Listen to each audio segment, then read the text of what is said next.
सभी को नमस्कार। अक्सर यह देखने में आया है कुछ लोगों की भुजाओं में कंपन शुरू हो जाती है। हाथ ऐसे कांपने लगते हैं कि उनको सिग्नेचर करने में भी डिफ़िकल्टी आने लगती है। कुछ ऐसी क्रियाएं हम सीखें जिससे कि उन कंपन को हम कंट्रोल में रख सकें। उसके लिए कुछ आसन और सूक्ष्म क्रिया जो उसके लिए बहुत लाभकारी सिद्ध हुई। तो सबसे पहले करेंगे कोण आसन। दोनों टांगें सामने फैला लेंगे, एड़ी पंजे घुटने मिले हुए, दोनों हथेलियां पीछे की ओर टिका लेंगे। हथेलियों में कंधों जितना गैप रखेंगे, कलाइयों का रुख शरीर की ओर, उंगलियों का रुख पीछे की ओर। अब हम प्रयास करेंगे कि इस आसन के दौरान ना तो हमारे घुटने मुड़ें और न ही हमारी कोहनियाँ मुड़ें। हथेलियों और एड़ियों पर दबाव बनाते हुए शरीर के मध्य भाग को धीरे धीरे ऊपर उठाएं। गर्दन को पीछे लटका दें। इससे भुजाएं बलिष्ठ बनती हैं, कंपन समाप्त होता है, एड़ियों का दर्द ठीक होता है, कमर के तीनों भाग प्रभावित होने से रीढ़ संबंधी दोष हमारे सही होते हैं। तो शुरुआत 5-10 की गिनती तक करेंगे, फिर धीरे धीरे गिनती को बढ़ाएंगे जिससे हमारी भुजाएं बलिष्ठ होती चली जाएं, कंपन हमारी कम होती चली जाए। वापसी के लिए गर्दन सीधी करेंगे, धीरे धीरे मध्य भाग को आसन पर टिका देंगे, विश्राम लेंगे। कुछ लोग ऐसे होते हैं कि शुरू में अपना भार अपनी कलाइयों पर सहन नहीं कर पाते हैं, तो उनके लिए टेबल पोज यह भी उतने ही फ़ायदे देगा। ये घुटने मोड़ कर करने हैं। उसी प्रकार दोनों हथेलियां पीछे, कंधों जितना फासला, पैरों में भी कंधों जितना फासला, मध्य भाग ऊपर उठाते चले जाएं। घुटने से लेकर कंधों तक का भाग टेबल के टॉप की तरह बिल्कुल फ्लैट हो, गर्दन पीछे लटकी हुई हो। तो ये उनके लिए जो एक टांगों को सीधी रखकर कोणासन नहीं कर सकते हैं, वो टेबल पोज कर लें।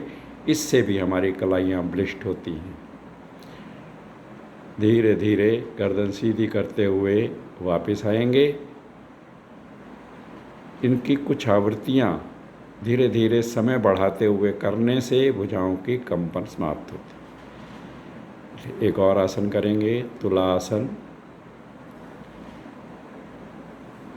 अगर पद्मासन लगता हो तो बहुत बेहतर, पद्मासन लगा लें। अगर नहीं लगता तो बिना पद्मासन के भी हम अपनी भुजाओं के बलिष्ठ बनाकर कंपन समाप्त कर सकते हैं।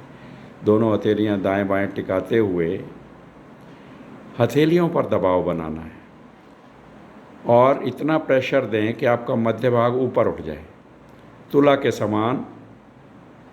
इससे हमारी कोहनियाँ, कलाइयाँ, कंधे बलिष्ठ हो रहे हैं, भुजाओं की कंपन समाप्त हो रही है। वापस आएँ। जो लोग मध्य भाग नहीं उठा सकते वो भी सिर्फ हथेलियाँ नीचे टिकाकर दबाव बनाएं। मानो आपका पद्मासन नहीं लगा हुआ, तब भी हथेलियाँ नीचे टिकाकर पूरा शरीर का भार हथेलियों पर डालने की कोशिश करेंगे तो भुजाओं के कंपन में लाभ मिले। एक और क्रिया जो सभी कर सकते हैं, आसानी से कर सकते हैं, दोनों हथेलियों को आपस में मिला लें। दोनों हथेलियों को अपोजिट साइड पर प्रेशर डालेंगे, दबाव बनाएं, खूब दबाएं, दबाएं और दबाएं, ढीला छोड़ दें। इसको 10 टाइम्स करेंगे। दबाइए, खूब दबाइए, ढीला छोड़ दें। 3rd टाइम दबाएं, ढीला छोड़ें। 4th टाइम खूब दबाना है, ढीला छोड़ दें। 5वीं बार आपको फिर दिखलाया जाता है। इस क्रिया को आपको 10 बार करना है। खूब दबाइए। तो इस प्रकार हमारी भुजाएं बलिष्ठ बनती हैं, कंपन समाप्त होती है वापस।